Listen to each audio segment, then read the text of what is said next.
So there are two responses to sensory deprivation that I have experimented with for many hours when was in these circumstances. So one experiment that I've done, and these times were when I didn't have any other choice but to encounter my environment of sensory deprivation with either the folding of madness or the focus of meditation.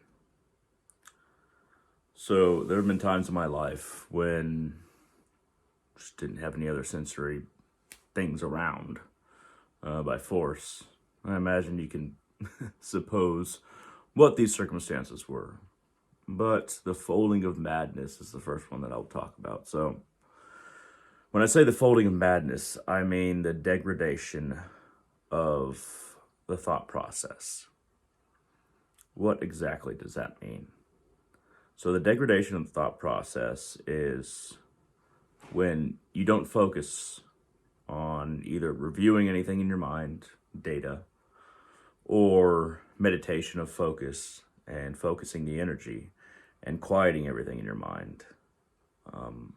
When you don't do that and you just allow madness to fold into itself, what you get is this degradation of consciousness, of the thought process. You might think, something that you've thought before.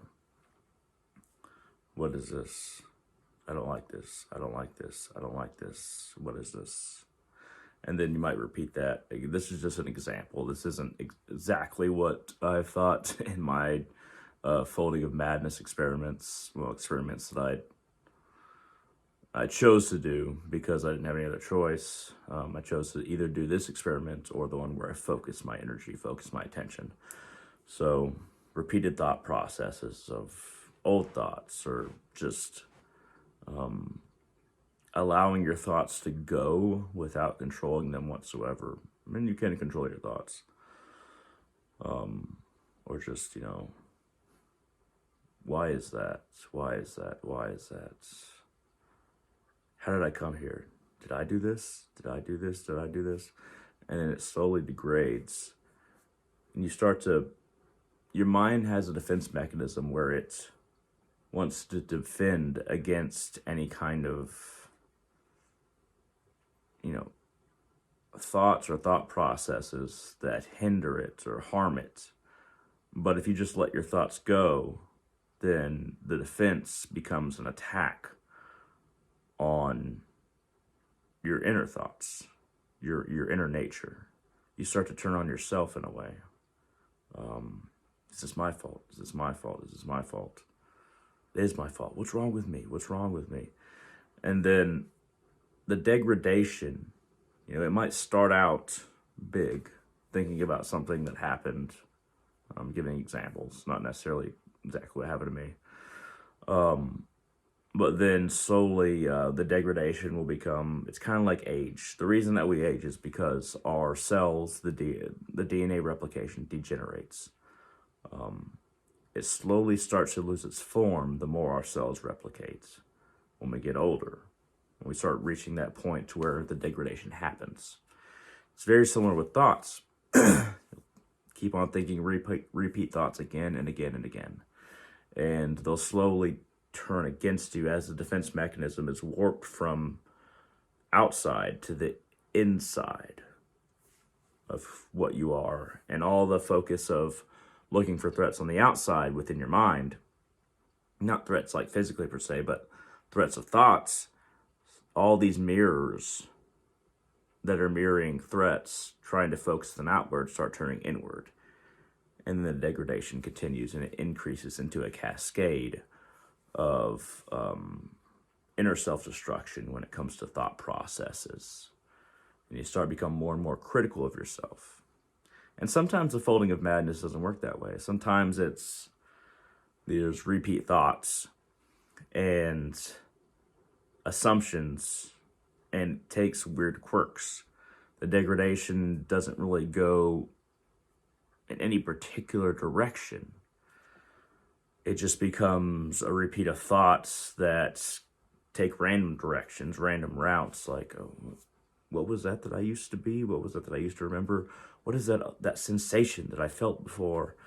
There's different avenues that the degradation of thoughts, degradation of one's, consciousness, the folding of madness can take, because madness doesn't take a particular route. It will take, if you just let it go, it can create a whole path of its own. Usually not a good one. Every now and then the folding of madness can lead to something good. There's a lot of context in spirituality and other realms that I can put in here, but that's not quite what this video is about. So, in sensory deprivation, what's the way of focusing and meditating? Well, if you're isolated in a room, a concrete room, for instance, and you don't have the choice of reading, watching anything, it's very plain concrete room.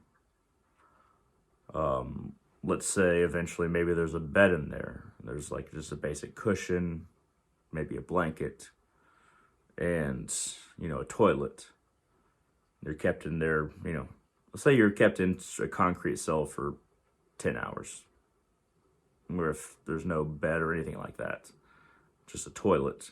I've been there for 10 hours. And I've practiced the folding of madness before, but that wasn't what I wanted to practice recently. What I chose to practice was focus, reviewing my life. So there's many ways you can focus in meditation and focus your thoughts. So you can, I usually choose, if I can't cross my legs, I will kind of overlap them a little bit to where they're just a little bit overlapped and in front of me. And either I'll put my hands like this or like this on my knees, and I'll close my eyes. And I can review information in my head and memories and try to figure out things and try to compute, not necessarily predict future analogs or anything like that, but just kind of like try to understand myself. I can review memories like that for hours straight. I might get up to, get a drink of water if that's possible, or use the restroom. But I can close my eyes and do that for hours straight, if need be. I've done it. But that's not quite meditation. I've had experiences with this recently, actually. So, meditation is, no matter how big your environment is around you, and no matter how limited your perceptions are or how vast they are, if you close your eyes, put your fingers together like this, or have your fingers together on your knees like that, whatever way you can, or you can, sit and do this as well, or put your hands like this on the table. You can just try to feel the energy within yourself and focus it to a point. And that point is, you can be right here, or it can be a point that you just don't really particularly feel anywhere in particular. It's just a point. That point isn't a thing, it isn't a place. It doesn't even have to be within yourself, just one pointed focus. And you focus all of your energy, everything that you are into this point, and you push out all thoughts. Focusing energy within yourself and focusing it to a point. When I have done this, and I've done it recently, thoughts are not what you're working with. And that's why you have to quiet your mind. Quiet whatever pops into your mind. Because it's not exactly thinking. It's just focus.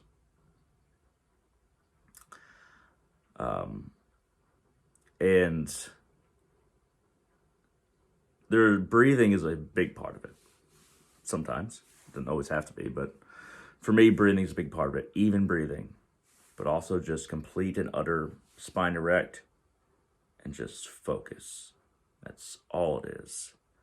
It's almost like your focus is the tip of this metaphorical blade, and you're just heating the tip with focus. That's all that your entire world is that little tiny tip, which is even smaller than your direct environment, even if it's a room. And the focus is just on that tip, but you don't see that tip. You don't even visualize it. I mean, you can visualize it, but you just bring all your focus to a point and hold it there. Then breathe evenly. Stop thinking. Stop. Just kind of block out all the other sensory data. And you heat that point of your focus. Bring yourself to just that focus. And I found recently that when I do that for a long time, no matter how big my environment, it feels like when I finally open my eyes, everything around me is much bigger. Because my world has become so small, but also so precise and so focused that it's like my mind and my energy itself is sharp, like a razor. So, exactly what am I talking about? It's not my finest moment. Recently, it's not the first time that I've been in a situation, not this situation with the law, but there's been other situations where I've been in sensory deprivation. Recently, I got my first DWI. And for the first 10 hours, I was in a detox cell. And I'm not sure this was regulation or what have you, but I was in there, and it was just a concrete room. And I was in there for 10 hours, and I was like, okay, try to meditate. It's like, oh, it's really hard to focus. Let me just review my memories, information in my head, and try to figure out my life. And I kind of crossed my legs, put my hands like this on my knees, sat there for, I don't know how long. I mean, an hour at a time. Then I'd get up for a little while. Didn't pace, didn't look around the room. Very small room. Sat back down. Went back to reviewing. Reviewing what was in my head. Not necessarily what was just focused on me. So here's the thing about thought. Is that we are so used to holding ourselves relative to everything else that we forget that we can think separate from things that involve us or how things apply to us. Our thoughts and our thinking capacity can be a separate entity in and of itself, and just think about things regardless of if they relate to us or if we feel have a direct connection to us. We can send our thoughts out like a light and just let that light shine on everything that it hits without being associated with us as our body, our personality, what we like, dislike. We can think in a vacuum if we can separate what we are attached to as a person from the processes of our thinking. So, I did think about the option of, letting my madness fold in onto itself and just see where it went. But I decided that it was no longer beneficial, and ultimately it's never super beneficial at any one time. So I allowed my meditation, the skills that I have in meditation are the experiments that I've done, and I decided to continue them on a bigger scale because I had way more time and nothing else to stimulate me. Well, that's 10 hours, and I got a better cell and a bed with a blanket. Still no other sensory stuff besides a toilet and a mirror. And every time that I've walked into like a jailhouse or, holding cells or a jail, anything like that, and I see people pacing, I'm like, I might be a caged animal, but I'm not going to behave like one. Surely, whatever dignity I have left will not permit that. I will not pace or, scratch at the walls or yell out for guards or anything like that. I've seen all this stuff, and it's always, why can't we just look within? And I imagine that with cameras in these rooms, me being at a table like this for an hour at a time, or on on the bed with my fingers like this on my knees for a couple hours at a time, not moving. Might have been a unique sight for the people watching, which there's other details I'll give at a later point that I'll talk about my experiences. But the main point was I had no choice. So I decided to use the situation. Not my finest moment. I mean, I didn't hurt anybody or anything like that, but not my finest moment, and especially my most recent DWI. But I used that moment, and I think I always discover things about myself in moments of extreme pain or when I have nothing else to do but be with myself. Those are the moments when we discover amazing things about ourselves. I've had similar moments before, and I've actually put myself into those moments, just deciding like, I'm not going to get up until I realize this. And then I do it, without any kind of like outside force inhibiting me. But I love seeing how strong I am when I can just sit and meditate for so long, or just look at myself for so long and not get sad, but just analyze. That's it. Don't need to get sad, don't need to react, just analyze. Try to figure out. And send my own thought processes out and think about things that don't have anything to do with me. Just trying to figure out existence itself. Non-related to me. We're used to holding ourselves relative to everything, but we can just think outside of that or aside from that. And that's something it's really hard to explain, but I'll get into it in future dates. This is actually the first of probably several videos that I'll go along these topics, because these topics, they haven't come up just recently, but there's topics that I have not talked about before that I think would be good to talk about. So I'll give an example. So today, the 2 days off I have from work, yesterday, obviously couldn't go to work, but, I was in a cell, but, the 2 days off from work, I'm at school. I'm at the forge, I'm sawing metal, or I'm hammering brass or copper, something like that. That's school, I don't get a day where I can just not do anything. And honestly, I don't even want that. Screw that. I always want to do something. That's why I do these videos. But I tried to make this, pendant. And I tried to saw away an intricate pattern. And it got so convoluted that I lost perspective of it being contained within the space. And I sawed through it, and the whole inside of the intricate pattern came out.